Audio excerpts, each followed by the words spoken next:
vie des Français. La parole est à Monsieur Dominique Dordes.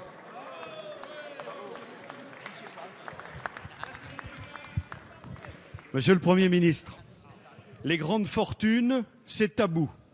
Aussi, beaucoup de Français, notamment de gauche, sont choqués par le tapis rouge que depuis plusieurs mois, vous déployez sous les pieds des grandes fortunes étrangères. À vrai dire, quand ils ont voté pour vous, ils n'imaginaient pas une minute que ça allait se passer comme ça. Peu importe, peut-être, les clubs de foot, les grands palaces parisiens, ou que sais-je encore. Mais quand vous-même, vous vous glorifiez de vendre nos aéroports de province à des grandes fortunes chinoises, c'est tout. Quand le président de la République accepte de porter le chapeau devant les grandes fortunes kazakhs pour essayer de les séduire dans cette grande démocratie bien connue de tous, qu'est le Kazakhstan. Finalement, Monsieur le Premier ministre, s'il vous plaît, les seules grandes fortunes que vous ne courtisez pas, peut-être parce que vous ne les aimez pas ou que vous les aimez moins, ce sont les grandes fortunes françaises.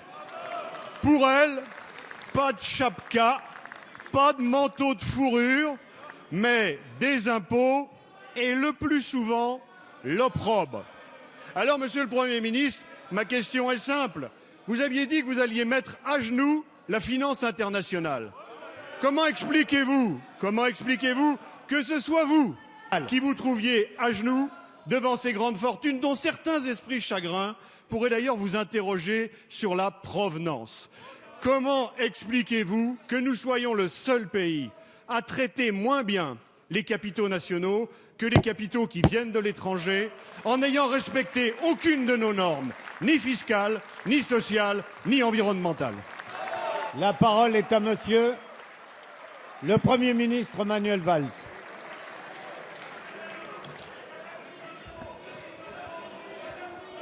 Monsieur Dor, S'il vous plaît. j'hésitais honnêtement à vous répondre, parce que les bras m'en tombent. J'ai cru un moment, je vais vous le dire franchement, que vous étiez dans une réunion interne de l'UMP et que vous étiez en train de mettre en cause ce qui a été fait pendant des années par l'ancien président de la République. Vraiment, je n'ai jamais entendu de la part de la droite républicaine et de l'UMP une telle question sur la manière dont la France peut accueillir, discuter avec des capitaux ou des pays étrangers. Mais quelle vision avez-vous du pays ? Quelle vision donnez-vous d'ailleurs de la France à l'extérieur? S'il vous plaît, s'il vous plaît. Vous les traitez avec quel type de pays? Enfin, vous voulez que je vous parle du Qatar? Vous voulez que je vous parle du Kazakhstan? Je vous parler de la Chine? Nous accueillons qui dans ce pays? Nous vivons dans un pays fermé? Nous vivons dans un pays qui n'a aucune relation économique, politique avec nos autres pays? Mais enfin, vous êtes trompé de formation politique. Il y a une forme de régression dans votre propos. Alors, tout simplement, la France, oui, elle est ouverte. J'aurai l'occasion d'ailleurs de me rendre, comme d'autres l'ont fait, quelle que soit leur couleur politique, dans quelques semaines, en Chine, avec des chefs d'entreprise, comme le président de la République, comme plusieurs présidents de la République l'ont fait, comme de nombreux premiers ministres et ministres. Je serai sans doute accompagné de Jean-Pierre Raffarin, donc je lui passerai votre intervention. Enfin, écoutez, Monsieur Dor, le fait de s'opposer ne doit pas amener à la démagogie, à être en dehors des clous de la réalité du monde. Donc moi, je vous appelle tout simplement à vous reprendre, parce que votre intervention est en dehors de toute forme de réalité.